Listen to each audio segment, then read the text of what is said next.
کہ محبت میں بھی دو قسم ہوتی ہے، ایک نقصان دینے والی محبت، ایک فائدہ دینے والی محبت۔ روایات سے ہمیں پتہ چلتا ہے، اہل بیت علیہ السلام کے کلام سے ہمیں پتہ چلتا ہے کہ دنیا کی محبت اللہ سے دور کر دیتی ہے، گناہ گاروں سے محبت اللہ سے دور کر دیتی ہے۔ تو ہمیں روایات سے پتہ چل گیا کہ جو نقصان دینے والی محبت ہے وہ دنیا سے محبت کرنا ہے، نہیں توجہ نہیں کر رہے ہیں، جو نقصان دینے والی محبت ہے وہ دنیا سے محبت کرنا ہے، جو نقصان دینے والی محبت ہے وہ گناہ گاروں سے محبت کرنا ہے۔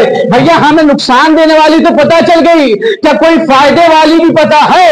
کیا کوئی فائدہ دینے والی بھی محبت ہے؟ کیا بالکل کوئی فائدے والے بھی ہے جو دنیا میں بھی فائدہ دیتی ہے، آخرت میں بھی فائدہ دیتی ہے؟ کیا وہ کون سی محبت ہے؟ کہنے کہ وہ ہے محبت علی، وہ ہے محبت اہل بیت۔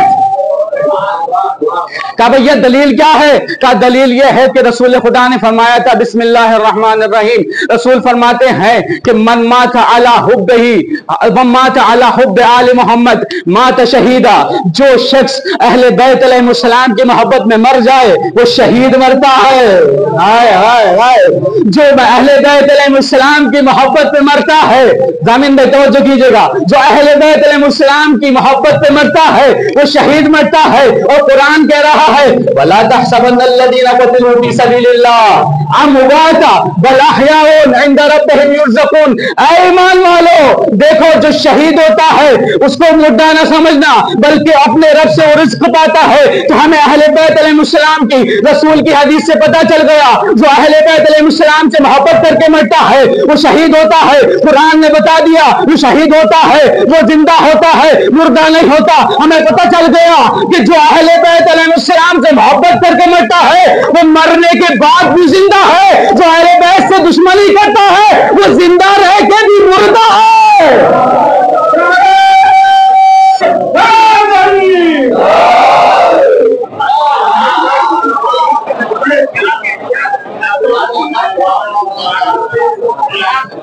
بھائی جس کے دل میں ذرہ برابر بھی اہل بیت علیہ السلام کی دشمنی ہوگی وہ زندہ نہیں ہے بلکہ چلتی پھرتی لاش ہے۔ یہ اہل بیت علیہ السلام ہے، یہ کریم ہے۔ اچھا یہ محبت تو ہم نے سمجھ لی، محبت کسے کہتے ہیں؟ دل کی کشش کو جو زبان سے اور قول سے ظاہر نہ ہو۔ مودت کسے کہتے ہیں؟ مودت محبت کا ہی پریمیم ورژن ہے۔ میں نئے زمانے کے لوگوں سے میں خطاب کر رہا ہوں۔ مودت جو ہے محبت کی ایک اسٹیج اوپر کا نام ہے۔ کیا مطلب؟ کہا کہ جب دل کی پسندیدگی، دل کی کیفیت زبان پر نہ آئے اور قول سے ظاہر نہ ہو، فعل سے ظاہر نہ ہو، یہ تب تک محبت رہتی ہے۔ لیکن اگر یہی محبت قول سے بھی ظاہر ہو جائے، فعل سے بھی ظاہر ہو جائے تو اسے مودت کہتے ہیں۔ یہ میں کوئی ذاکری جملہ بیان نہیں کر رہا ہوں، حقائق بیان کر رہا ہوں۔ مودت کسے کہتے ہیں؟ جو قول سے بھی ظاہر ہو، فعل سے بھی ظاہر ہو۔ قرآن سے دیکھ لیتے ہیں، اللہ تعالیٰ ارشاد فرماتا ہے بسم اللہ الرحمن الرحیم قل لا اسألكم علیہ اجرا الا المودۃ فی القربى۔ اے نبی لوگوں سے کہہ دو کہ میں اجر رسالت نہیں چاہتا، اگر دینا ہی چاہتے ہو تو تم میرے اہل بیت سے مودت کرو، مودت کرو۔